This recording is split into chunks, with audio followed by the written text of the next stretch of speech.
Hello, it's Mark from Yokel Bear Reads here.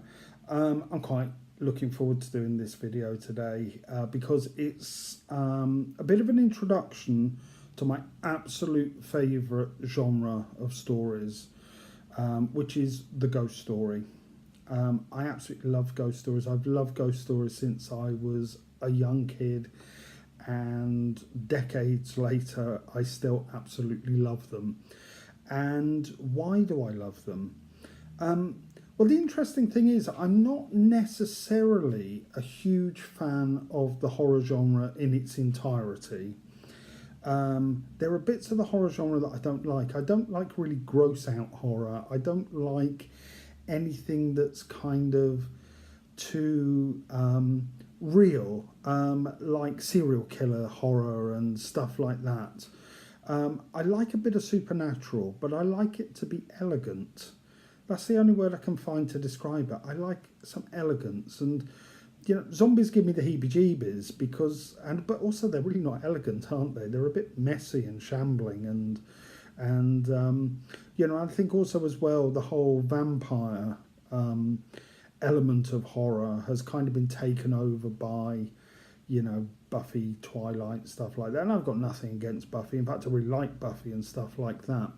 But I think, when you look back at things like Dracula, they're very, very different to the kind of, the kind of vampires we have now. But all the way through this, there's one element of the horror genre that's never really gone away from me, and that is the ghost story.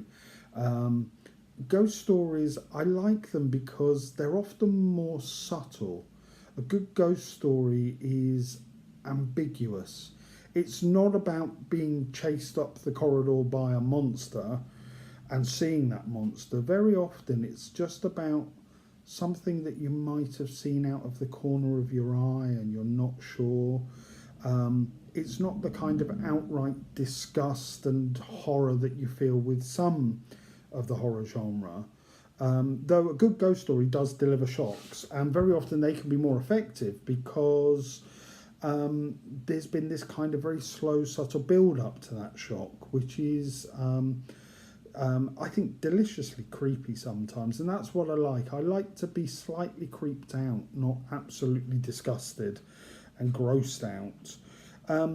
But ghost stories have been around for millennia. There's a ghost story written by somebody who lived in ancient Rome called Pliny, a writer called Pliny the Younger, who actually wrote a short story about a house that was haunted. Also, as well, in different kind of countries, different traditions like Japan, Korea, they've got a really long history of ghost stories. But also, if you look at things like Shakespeare, Hamlet's father, there's ghosts and supernatural stuff all the way through kind of a lot of Shakespeare plays. Macbeth, is kind of spooky, isn't it? And, so ghost stories have always kind of been with us. I think it goes back to that kind of stories that we may have told round the campfire back in prehistoric times about what's out there in the dark. And I find that really interesting. But I think the real golden age of ghost stories was in the late 19th century, early 20th century, and mainly in Britain. That doesn't mean to say that there wasn't real good ghost stories being produced in America. I mean, like Henry James's Turn of the Screw. It's one of the most brilliant ghost stories ever, though it could be argued it might not be a ghost story. That's where the ambiguity comes in. Was it a ghost or was it all in their head? But I just absolutely love it. And I'm a particular fan of that British kind of golden era ghost story. Also as well, the ghost story in its kind of more classic form is very often a short story. I think it really suits the format of a short story, and very often that's what we're talking about, is kind of collections of ghost stories or short stories. So a couple of people, when I first joined BookTube and I said that I like ghost stories, said, well, where do I start? Where would I start with ghost stories? So that's what we're going to do, is that I'm going to give you some, like, if I was going to advise people, how to start getting into ghost stories, this is the route that I would advise you take. And we're going to start in the classic era. This has recently been published by Vintage Classics, Classic Ghost Stories. And this is a really brilliant collection of Victorian and Edwardian ghost stories. It kicks off with one of the best and one of the most famous ghost stories, The Signalman by Charles Dickens. Now also as well, remember that Charles Dickens wrote another ghost story, which was A Christmas Carol, which at its heart is essentially a ghost story. It's very kind of heartwarming moral tale, but essentially it was about a brush with the supernatural changing somebody.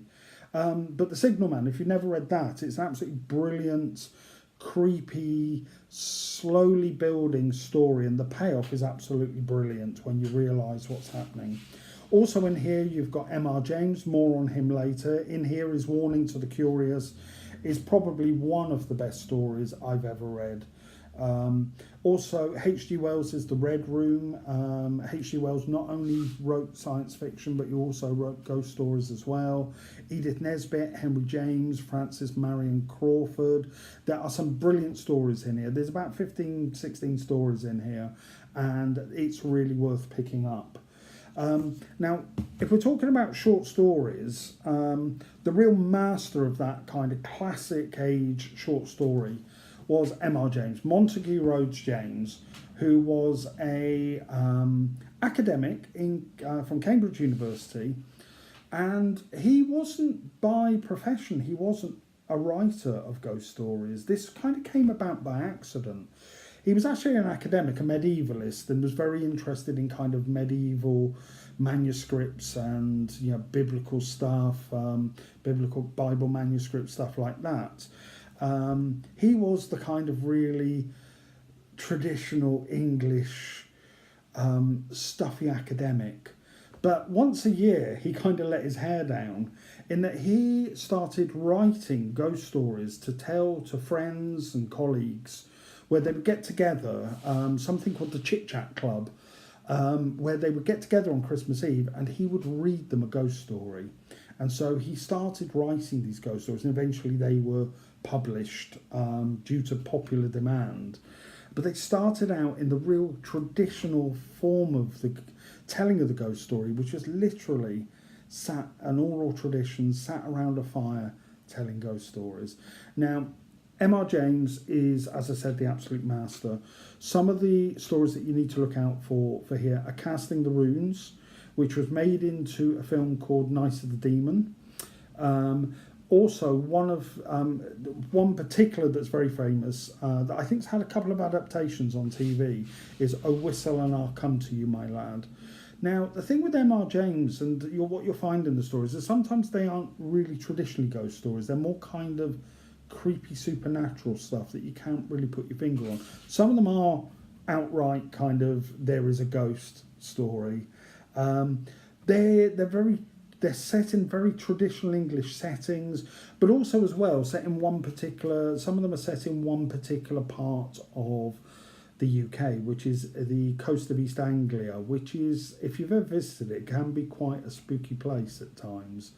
Now, this volume, I think, if I was going to say, if you're going to get one, get this volume, just because it's got absolutely every ghost story and everything he wrote about ghosting, because there's a couple of essays in here as well.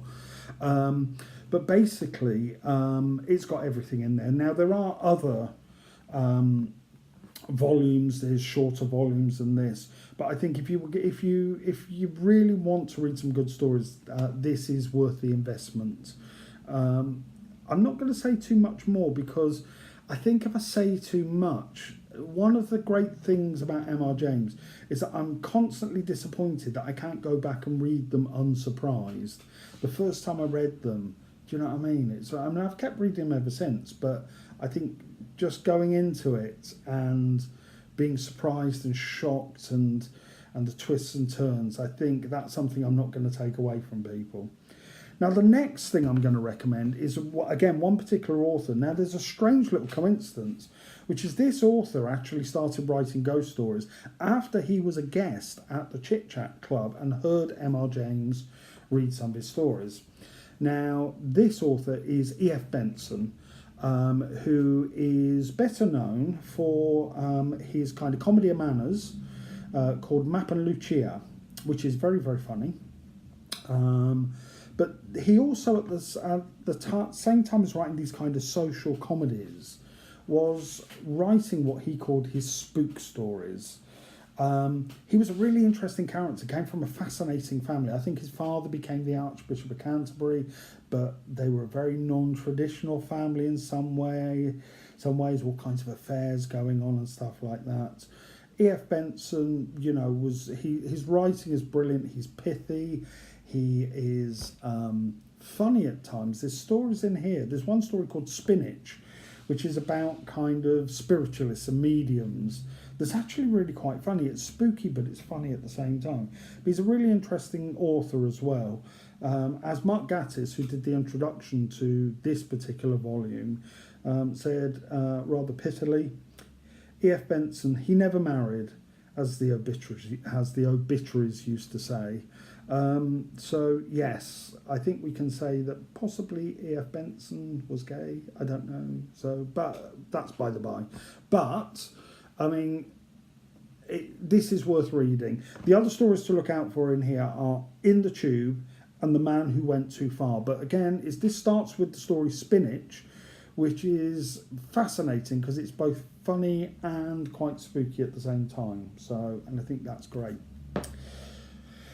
Okay, so, I mean, that's kind of looking at some of the classic age, but I'm going to bring things a little bit more up to date now. And if you were going to start with kind of modern ghost stories, you have to start with the modern queen of ghost stories, which is Susan Hill and The Woman in Black.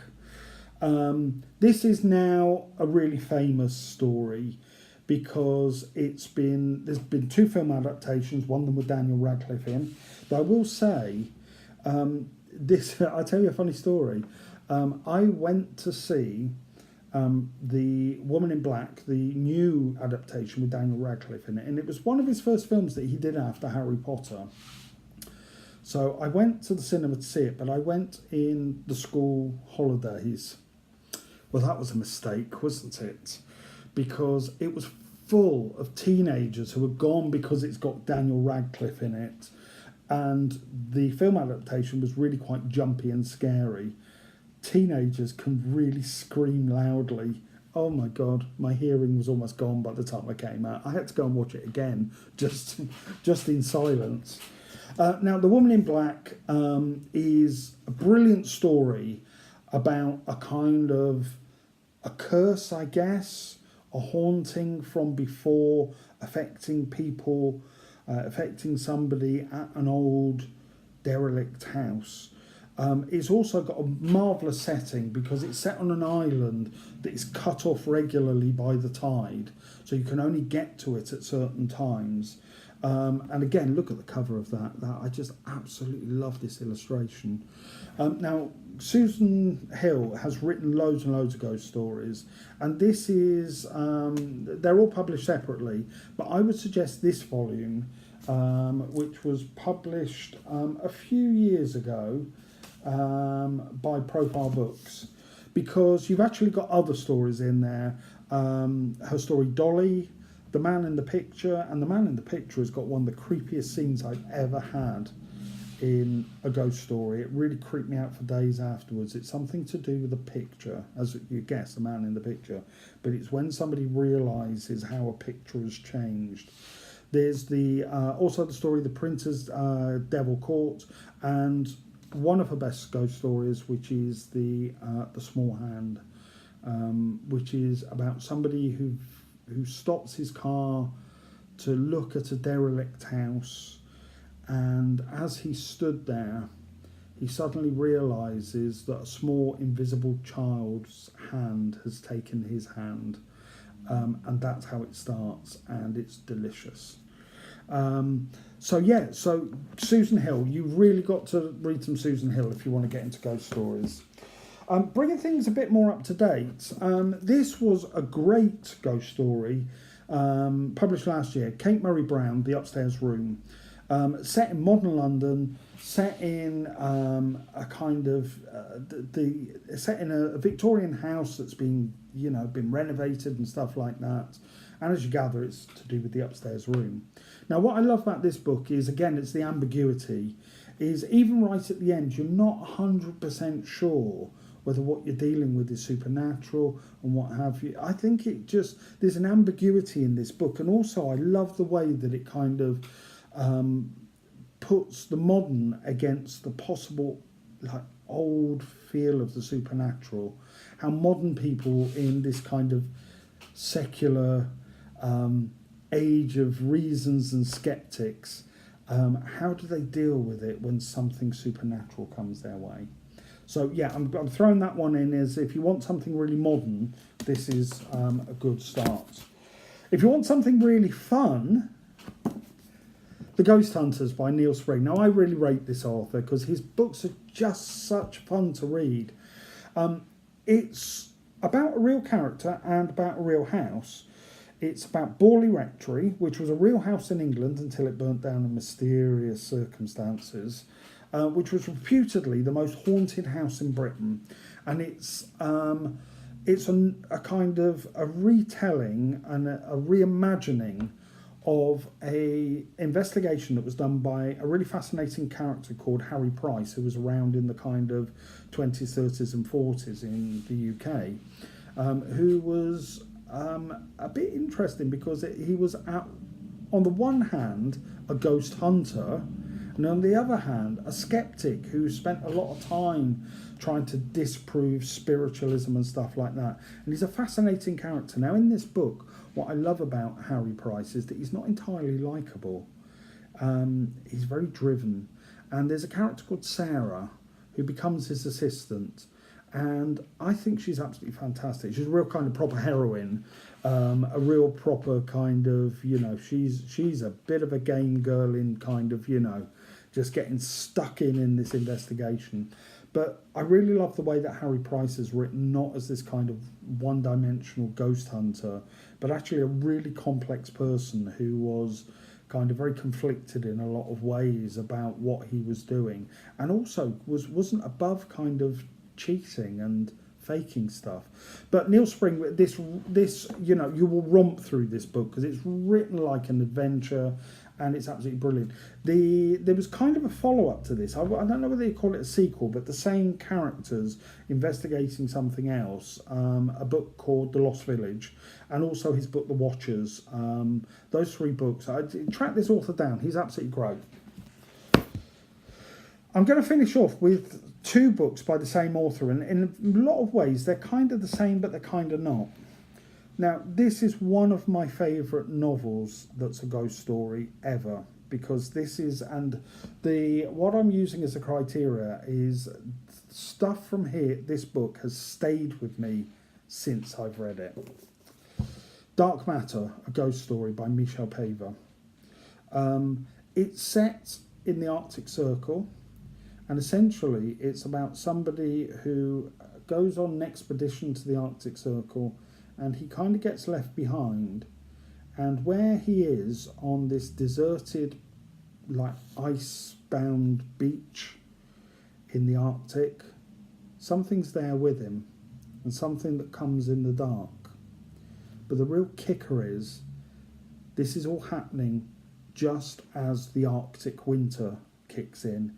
In other words, there comes a point in this book that when the sun goes down, it won't come up again for 6 months, and there'll be total darkness. And it builds and builds to that moment. It's creepy.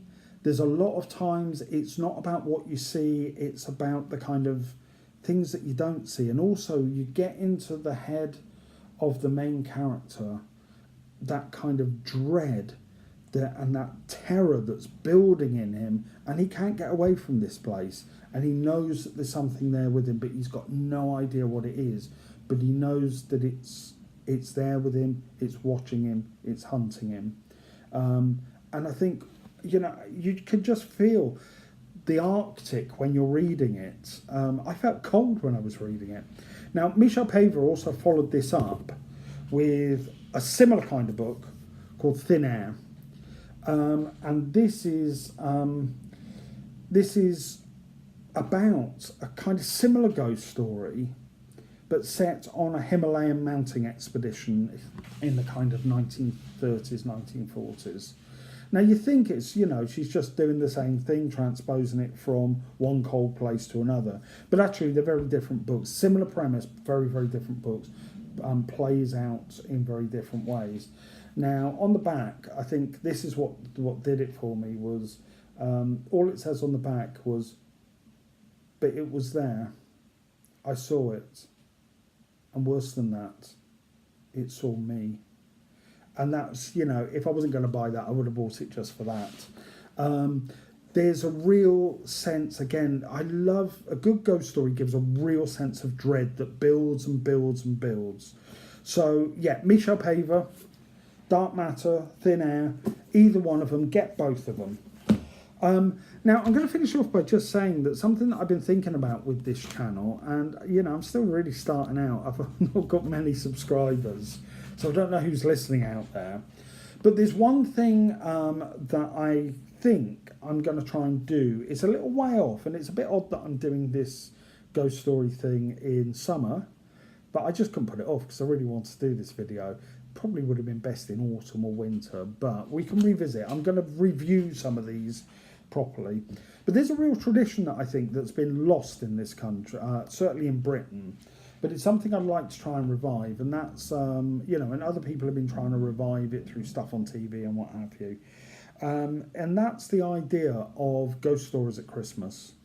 And I'm thinking about doing either a reading challenge or a readathon or a month of reviews. December, I'm thinking about doing something around ghost stories, because when you think about it, Christmas, winter, forget about Halloween, it's December. You know, the stillness, the quietness, the darkness and stuff like that. I think Christmas is a really good time for ghost stories. So watch this space, I'm going to do more on that. So anyway, that is ghost stories. That's where to start with ghost stories. Any one of those, dip in, but whatever you do, if you've never picked up a ghost story before, try one. You might love it. I did, and I really did love it. So there you go. That's my beginner's guide to ghost stories. Okay, bye.